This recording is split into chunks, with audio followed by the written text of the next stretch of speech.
Okay guys, welcome back to Revamp. And as you may or may not have seen, we've done a few videos on the front ends of the Toyota Landcruiser and Hilux, the rear of the Hilux, and we did a video on my patrol where I kind of selected the wrong parts to put in it, and I've got to redo it again. So I'll put as many links as I can up here in the corner to the various videos or playlists.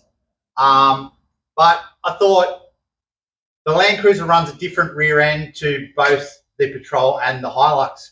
They run what they call a semi-floating rear end, where the bearing is encapsulated on the axle. And the Landcruiser runs what they call full floating.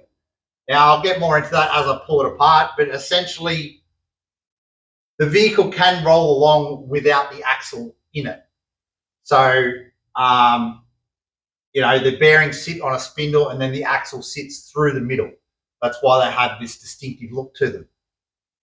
So, with these Landcruisers, look, you can run into issues because they're difficult to diagnose a bearing problem on the back, as in they're difficult to diagnose if they've got a lot of play. And what can actually happen, more so on the earlier ones, it will start to snap these studs out. And really it's an indication that the bearing isn't holding the proper load of the vehicle anymore, and it's loading onto these because there's play in the bearing. So trying to find out if you need to do it, well, it should be part of your periodical maintenance. If you're doing fronts, I would recommend doing rears as well. Some people do them 20,000 Ks, 40,000 Ks, 80,000 Ks. Just really depends on how you drive the car. You can see this one's driven fairly hard. So I find the easiest way is to mostly lift from underneath and give it an outwards wobble, and you'll feel if there's just a little bit of play. Now, when we take this axle out, I'll show you that you'll see more play because the axle, being 1 meter plus long, actually stops you from feeling the play in the bearing. So I've already pulled the other side apart. It's got some issues. I'll show you those in a second. But let's get this side apart. Make sure this side's got no issues as well.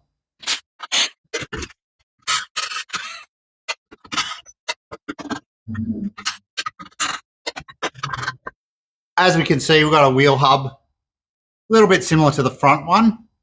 And on this model, we have the handbrake shoes on the inside here.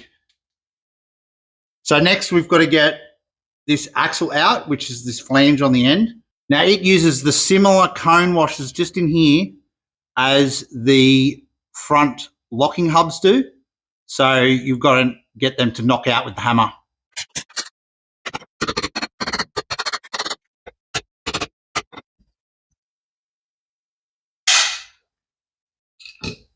Then I like to get a couple of metric threads, and you'll find these axles should be threaded here.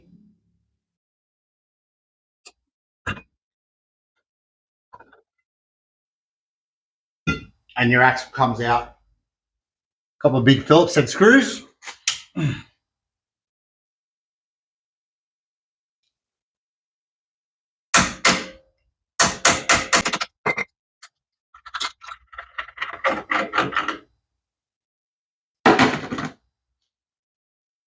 Now we can see in here that there's no grease. So this axle seal in here is completely had it. So this fills up with oil when this seal starts to leak, which is also can be an indication of this bearing being terrible.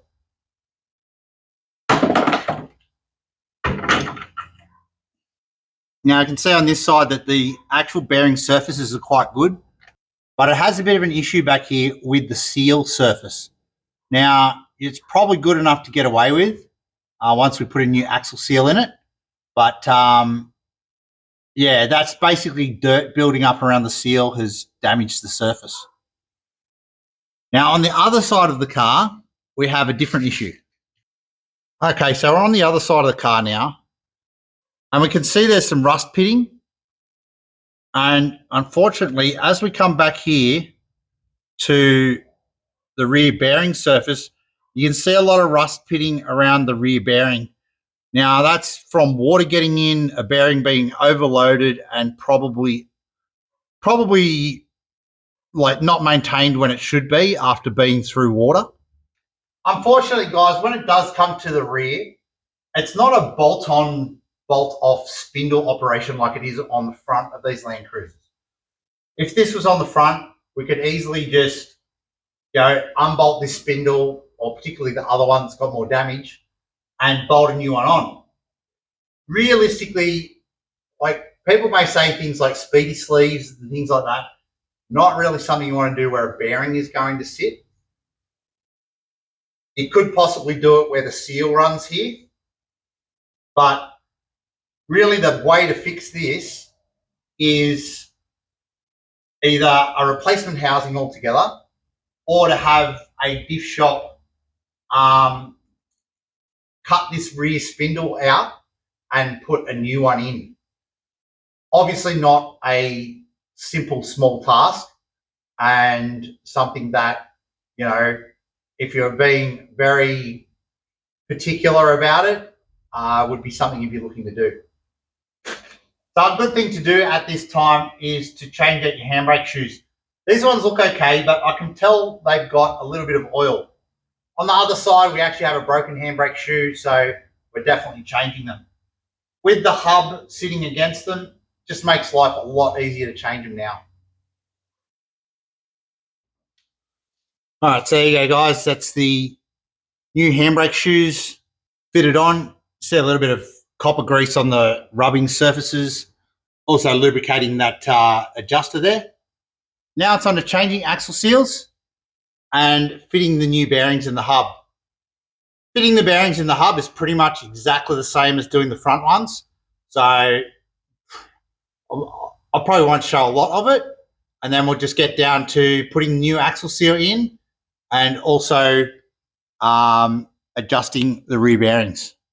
All right, so you've got the axle seal here. Very tiny seal, very thin, actually a little bit delicate.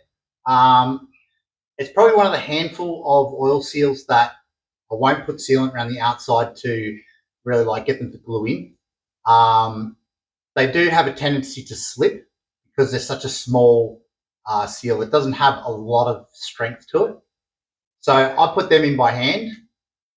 So you just want to sort of push it in by hand. Make sure it's nice and even. I like to just go, you can see here, I've pushed it in and it's gone in by hand. If you can't push it in by hand, just get a very small hammer like this one to just, lightly tap it in, remembering it is a delicate seal. And I like it to just be just inside the edge of the spindle itself. So we've got our wheel hub with our new wheel bearings in it.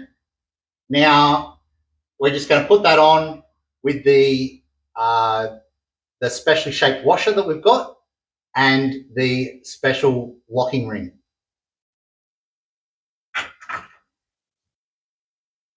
That's our special washer.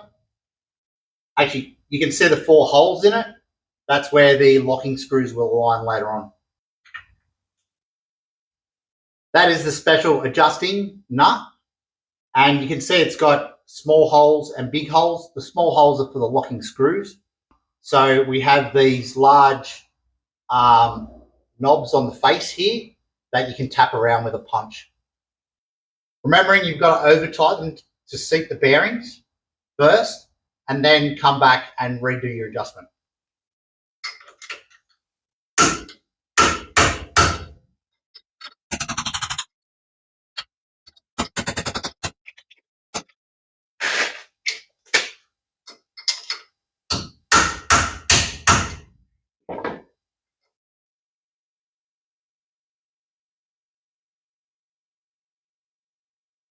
Now, because these are so difficult to readjust, I like to do my bearing preload in the rear just a fraction tighter than you would for a factory spec. This car also runs a little bit bigger tyre, so I would also do it a little tighter for a bigger tyre. Obviously, always making sure that your hub turns smoothly. And this is also the time that we've got to start to look at where our locking screws are going to line up.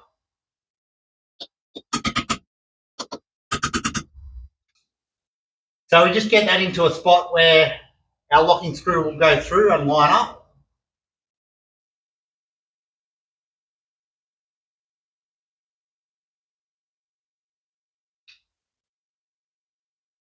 Check if it's smooth. Personally, my next step would be to put the disc rotor on, get my handbrake adjustment right on the shoes before I go putting the axle in. Just makes it easier to turn.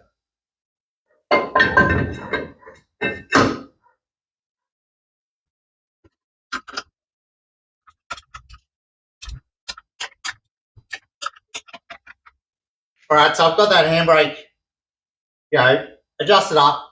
It's probably a fraction tight, but it will bed in, particularly with the mud that this vehicle sees. So now we move on to the axle. Lube up our axle seal, of course. So it should come with a new gasket. Guys, with a bit of sealant on that new gasket, and the axle can go back in and get lined up correctly so that we can start doing up those little cone washers, and she's all ready to be finished off. So it was also about this time where I started to realise there was something not quite right with my wrist, and probably why the video seems a little bit cut short and not a fully completed job. But hopefully you've got out of this a few little tips and stuff for these rear Landcruiser wheel bearings and axle seals. Thanks for watching, guys. Drop a comment, give us a like, subscribe to the channel, and I'll catch up with you next time on Next Gen Revamp.